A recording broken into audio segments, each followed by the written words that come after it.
한반도에서 대지진이 터진다. 사망자가 몇만 수준이 아니라 몇십만. 포항 지진이 터지면서 우리나라도 지진에 안전한 국가가 아니구나. 법이라는 게 소급 적용이 안 됩니다. 다 허물고 새로 짓지 않아요. 민간 건축물의 내진율은 15%가 채 안 되는 겁니다. 원자력 시설물, 댐, 사고가 나면은 안 되는 내진 특등급을 부여하고요. 집안 액상화라는 CG가 아니에요. 저 위성 영상입니다. 안녕하십니까. 한국건설기술연구원에서 지방공학을 연구하고 있는 김석중 박사라고 합니다. 반갑습니다. 정확하죠. 사실 비교 대상이 어떻게 되냐에 따른 문제인 것 같아요. 일본은 전 세계적으로도 가장 지진에 취약한 나라입니다. 그만큼 지진에 가장 많은 연구비와 사회적 비용과 이런 것들이 적용되고 있는 나라고요. 한국은 지진에 대한 경각심이 확실히 적었죠. 2016년 경주지진, 2017년 포항지진이 터지기 전에는 우리나라에서는 지진? 과연 얼마나 많은 사람들이 경각심을 가지고 있었을까요? 그래서 일본과 직접 비교를 한다. 왜 우리는 일본만큼 내진 설계를 안 하냐? 라고 말씀을 하실 수 있습니다. 근데 우리나라에서 과연 일본과 똑같은 기준으로 설계를 해야 될까라는 질문을 역으로 드리고 싶어요. 왜냐하면 내진 설계나 이런 것들도 다 비용입니다. 일본은 규모가 8이나 9 이런 대지진이 여러 번 터지기 때문에 여기에 대한 대비 설비를 해야 될 거예요. 건물을 지을 때 내진 설계를 1000억을 쓴다고 합시다. 우리나라는 공식 기록상으로 규모 5.8인 포항지진이 최고일 겁니다. 근데 6 정도가 터지는 나라에 8에 맞춰서 설계한 일본 기준을 따라 우리도 1000억을 들여서 8의 지진을 견딜 수 있는 건물만 만들어야 된다 라고 하면은 큰일 나겠죠. 1000억을 들여서 8의 지진을 견디는 것보다 100억을 들여서 6의 지진을 견디는 건물을 세우는 게 우리나라 실정에는 맞을 겁니다. 그렇기 때문에 일본과 직접적으로 비교하는 거는 사실 약간 무리가 있다라는 말씀을 드리고 싶어요. 하지만 이제 우리가 2016년 경주지진과 2017년 포항지진이 터지면서 전국민적으로 우리나라도 지진에 안전한 국가가 아니구나 라는 경각심, 사회적 인식 전환이 되었습니다. 우리도 이제 내진 설계를 해야겠죠. 일본 같은 경우에도 1923년에 관동대지진이 터진 이후로부터 내진 설계가 도입이 되었습니다. 우리나라 같은 경우에는 내진 설계 의무화는 1988년에 도입됐어요. 약간 65년 정도의 갭이 있죠. 근데 이 법이라는 게 소급 적용이 안 됩니다. 87년, 86년에 건설된 내진 설계가 안 된 건물들을 다 허물고 새로 짓지 않아요. 그렇기 때문에 우리나라의 건축물 내진율은 약 16.4% 밖에 되지 않습니다. 내진 설계가 되어 있는 건물은 20%가 채 되지 않는 거죠. 그리고 내진 설계에 의무화되는 대상이 1988년도에 초기에는 5층 이상 건물, 그러다가 2015년도에는 3층 이상 건물, 2017년도에는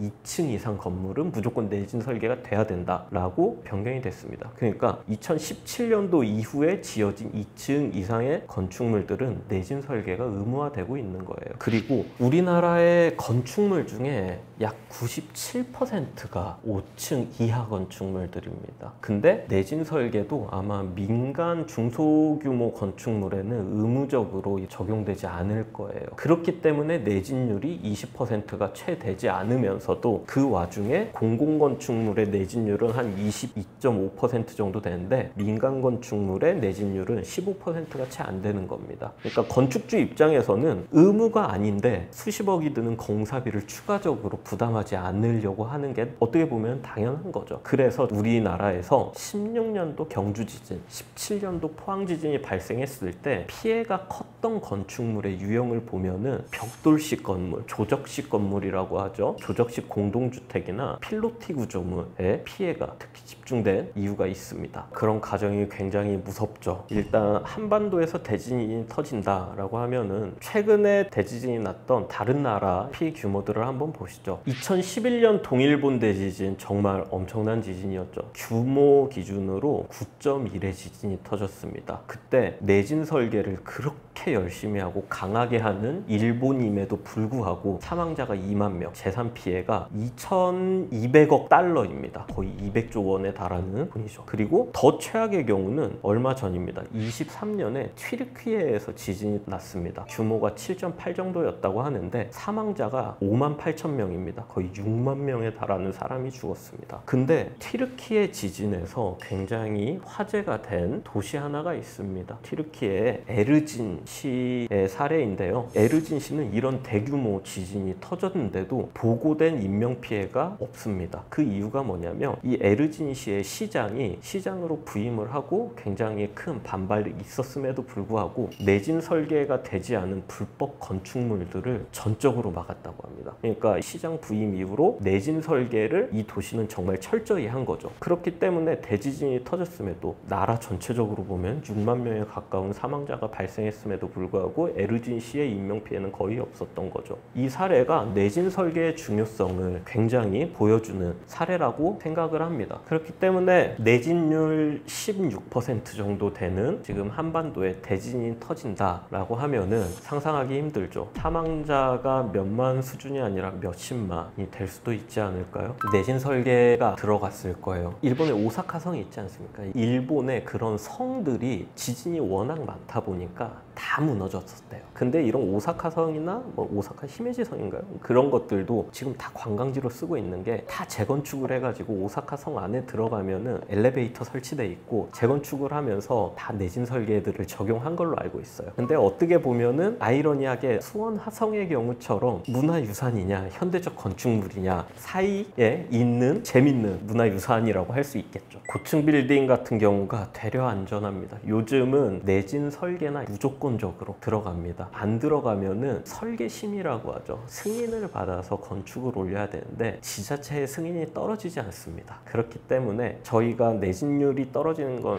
민간 건축물, 작은 소규모 건축물이라고 했잖아요. 대형 건물들은 어떻게 보면은 더 안전하다라고 생각을 할 수 있을 것 같아요. 우리나라의 내진 설계의 개념은 3단계로 나뉜다고 볼 수 있을 것 같아요. 첫 번째로 시설물의 중요도에 따라서 필요한 내진 등급을 나눕니다. 초고층 빌딩, 종합병원, 원자력 시설물, 댐 이런 것들처럼 사고가 나면은 안 되는 정말 중요한 시설물들은 내진 특등급을 부여하고요. 어떻게 보면은 창고 아니면 농막 이런 것들은 내진 2등급 이렇게 등급을 나눕니다. 시설물에 따라서. 두 번째로는 그 시설물들이 정해지면은 이 시설물들이 지진이 왔을 때 어느 정도의 성능을 할 수 있는지 어느 정도의 성능을 확보해야 되는지를 결정해야 됩니다. 앞서 종합병원을 말씀드렸잖아요. 지진이 났을 때 종합병원은 그래도 수술까지도 해야 돼. 이만큼 안전해야 돼. 지진이 나도. 동네 의원은 수술 정도는 못하더라도 진료 보는 데는 무리가 없으면 돼. 이런 식으로 확보해야 되는 성능 수준을 결정합니다. 세 번째로는 이 중요도와 성능 수준이 결정이 됐다면 여기에 맞춰서 어느 정도 크기의 지진을 견딜 수 있을지 이거를 가정을 해야 됩니다. 그러니까 종합병원은 규모 9 정도 지진이 나도 수술을 할 수 있을 만큼의 성능을 확보해야 된다. 이런 느낌인 거죠. 그렇기 때문에 이 3가지 경우를 조합해서 내진 성능 목표를 만족하도록 설계하는 것이 우리나라의 내진 설계의 개념입니다. 크게 3가지로 나뉩니다. 내진 설계냐, 면진 설계냐, 재진 설계냐. 내진, 진동에 내성이 있다라고 표현을 할 수 있을 겁니다. 지진이 왔을 때 건축물들이 지진의 진동을 견딜 수 있게 단단하게 내진입니다. 면진이라고 하면은 지진이 왔을 때 그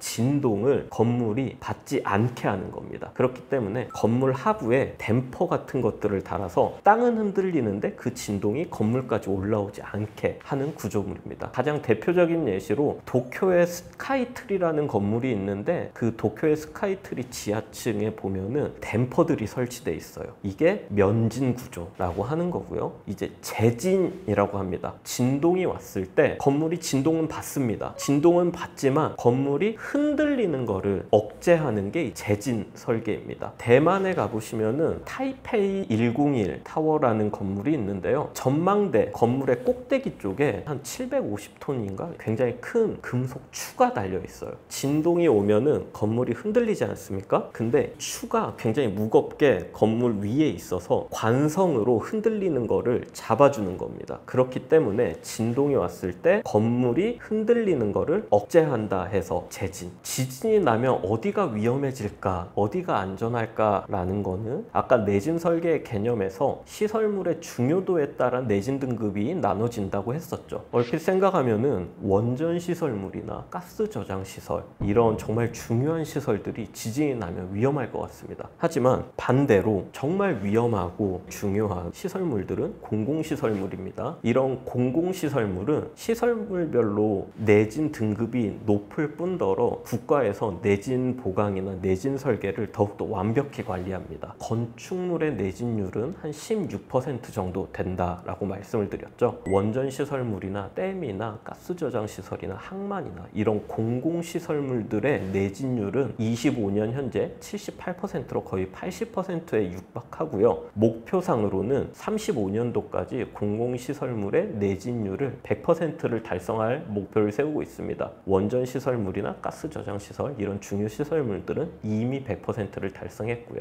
아까 물어보신 것처럼 지진이 난다 하면은 기본적으로는 무너질 가능성이 없고 낙하하는, 추락하는 시설물이 없는 나대지, 도로로 나가는 게 우선입니다. 하지만 건물 안에 있어야 된다라고 하면은 아까처럼 내진 설계가 되어 있지 않은 소형, 민간 이런 건축물에 유지하고 계시는 것보다는 빨리 나와서 도망쳐라. 그리고 하나의 팁을 드리자면은 근처에 학교는 다 있잖아요. 동네마다. 지진이 나면은 근처 학교로 도망가십시오. 이게 뭐냐면 이 학교 시설물들도 공공시설물로 분류돼서 학교 시설물들의 내진율은 70%에 육박합니다. 그리고 이 학교 시설물이 왜 70%밖에 안 되냐? 30%는 뭐냐? 이게 의무화법 이전에 건설된 학교들은 내진 설계가 되어 있지 않기 때문에 어느 정도 갭이 있는데, 학교 시설물들은 공공시설물들이기 때문에 내진 설계가 안 돼 있으면 내진 성능을 확보할 수 있도록 보강이 필수적으로 돼야 됩니다. 그래서 학교 시설물의 내진 보강 사업들도 꾸준히 지속적으로 해가지고 내진율을 지속적으로 올리고 있습니다. 지진이 난다, 근처에 학교가 보인다 하면은 학교로 들어가서 대피하게 해달라고 말씀하십시오. 저희가 연구하고 있는 영역 중에 하나인 게 집안 액상화라는 재난이 있습니다. 많은 분들이 지진이 나면은 땅이 흔들리는 그 자체만으로도 너무 무섭고 하기 때문에 거기에만 이렇게 관심을 많이들 가지시는데, 많은 분들이 모르실 수밖에 없는 게 사실은 국내 피해 사례가 거의 없었어요. 역사서를 뒤져보면은 삼국시대에 발생했다 이런 것들이 있는데, 우리나라에서 지진을 관측한 이후로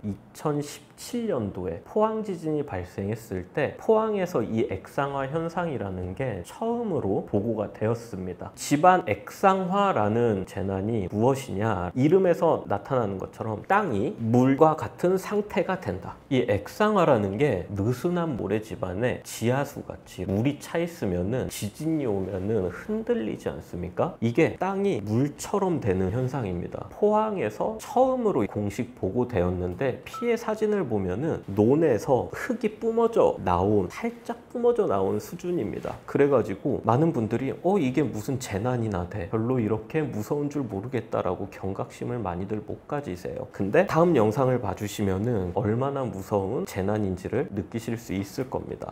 2011년 동일본 대지진 때 치바현의 우라야스시라는 지역입니다. 지진이 와서 사람들이 도로로 대피를 했는데 보이시나요? 이 물이 보도블럭을 뚫고 올라옵니다. 거의 파도 수준으로 올라옵니다. 두 번째로 정말 충격적인 영상 중에 하나인데요. 2018년도에 인도네시아 팔루 지진 사례입니다. 땅이 물처럼 흔들리면서 지진이 나서 액상화가 발생해서 산사태처럼 땅이 휩쓸립니다. 액상화에 의한 측방유동, 밀린다라는 표현을 하는데, 산사태처럼 땅이 휩쓸려서 마을이 아예 초토화돼 버립니다. CG가 아니에요. 저 위성 영상입니다. 다 휩쓸린 거예요. 거의 쓰나미가 밀고 간 것처럼 산사태가 휩쓸어가지고 마을이 초토화됐습니다. 보시면은 이 액상화 현상이 얼마나 무섭고 집안이 물처럼 흘러버리기 때문에 엄청난 피해를 발생시킬 수 있는 위험한 재난입니다. 제가 그래서 이 액상화 피해 사례들을, 사진을 이렇게 몇 개 보여드렸는데요. 분사 현상이라고 해가지고 지표면에서 땅 밑에 있던 흙들이 뿜어져 나와가지고 가지고 집 앞에 쌓이는 현상들도 발견이 되고요. 두 번째로는 이 사진들이 뭔가 싶으실 거예요. 도로에 튀어나와 있는 것들이 맨홀, 하수관 이런 관로들이 튀어나왔습니다. 이게 왜 튀어나오냐면은 땅이 있는데 맨홀이나 관로, 상하수도관들은 밑에 들어가 있죠. 근데 관로들에는 물이 통하지 않거나 약간 공간이 비어 있습니다. 공기가 차 있는 거죠. 근데 부력이 있죠. 공기가 차 있으면은 부력에 의해서 물 위로 뜨지 않습니까? 집안이 액상화돼서 물처럼 되면서 관로들이 부력을 받아가지고 위로 떠오르다가 땅을 뚫고 올라오는 거예요. 이게 정말 액상화가 얼마나 무섭고 광범위하게 할 수 있는지, 그리고 땅이 물처럼 거동을 하다 보니까 건물이 기울고 가라앉고 심지어는 무너지기도 합니다. 그래서 저희 연구팀에서는 이런 집안 액상화에 대응하기 위한 연구들을 지속적으로 수행해 왔습니다. 그 중에 하나가 이 액상화 피해를 예측할 수 있는 시스템을 개발하고 이 액상화 발생 위험이 높은 집안들을 보강할 수 있는 연구들을 수행하였습니다. 그 성과물이 바로 3차원 액상화 위험지도 서비스입니다. 액상화라는 게 땅 속에서 발생하는 거기 때문에 깊이마다 액상화가 발생할 수 있는 가능성들이나 결정이 되거든요. 그런 것들을 3차원으로 지표면에서 종합적으로 봤을 때 어느 위치가 위험하고 어느 위치가 액상화 위험도가 안전한지 표시한 결과들입니다. 극단적으로 보면은 저기 빨간색 위에 지어진 건물들은 액상화가 발생하면은 위험할 수 있다라고 보여줄 수 있는 자료들이죠. 맞아요. 그리고 지진이 났을 때도 그 지진의 크기에 따라서 피해가 당연히 다를 거예요. 50년마다 한 번씩 오는 지진이면은 피해가 좀 적을 거고 5,000년에 한 번 오는 거면 클 거고, 그래서 저희가 개발한 이거는 지진이 얼마나 크냐에 따라서 이 액상화 위험도를 다 별개로